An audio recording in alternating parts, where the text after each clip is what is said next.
O meu nome é Donati Caleri, tenho formação em Medicina Chinesa e Psicologia, sou autor do livro Medicina Chinesa Viva e diretor da Asbanto, escola que há mais de 30 anos promove cursos de formação em acupuntura, shiatsu e práticas integrativas. Por conta disso, tenho profunda admiração, respeito e encanto pela medicina tradicional chinesa. E o propósito do vídeo que vocês irão assistir, fruto dos nossos cursos, é o de compartilhar os conhecimentos da medicina tradicional chinesa, utilizando uma linguagem contemporânea. Espero que vocês gostem e se inscrevam no canal. Obrigado.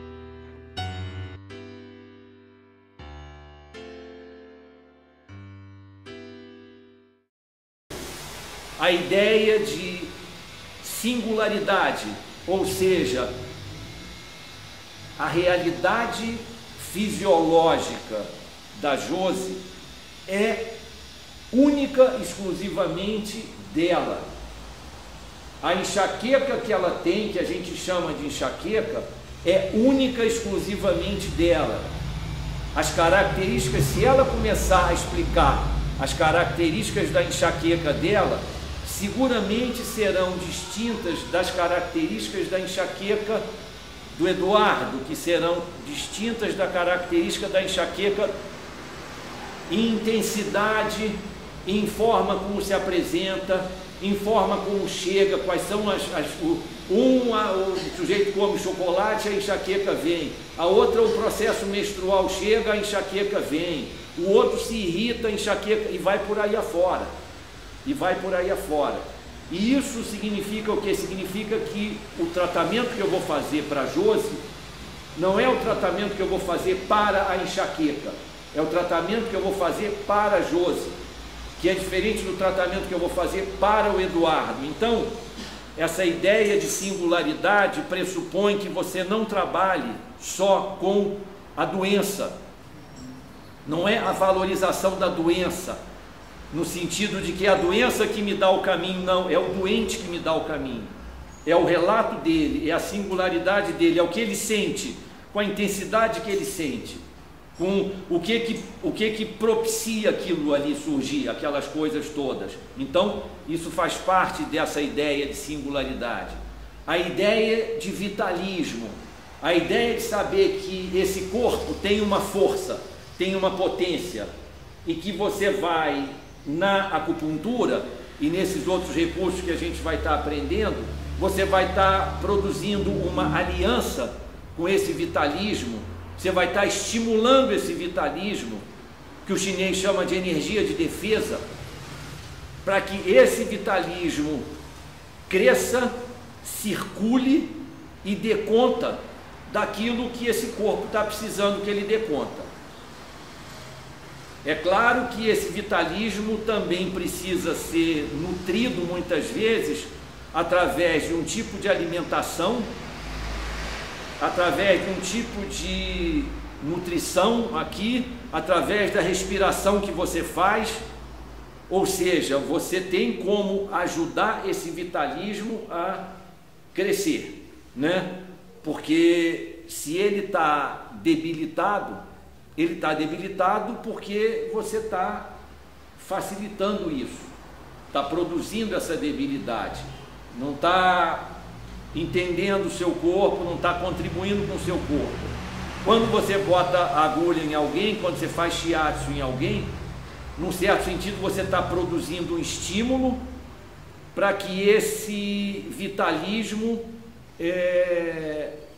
produza aquilo que o corpo precisa. E aí eu estou falando de substâncias mesmo, produza endorfinas, adrenalina, hormônios líquidos, que na medicina chinesa se chama Jin e Ye.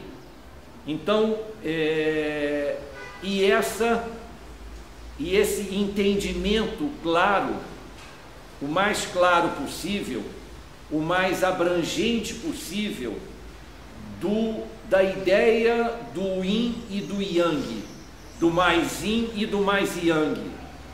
Tudo no universo pode e deve ser compreendido, principalmente no universo da medicina chinesa, como sendo estados de corpos, mais yin ou mais yang.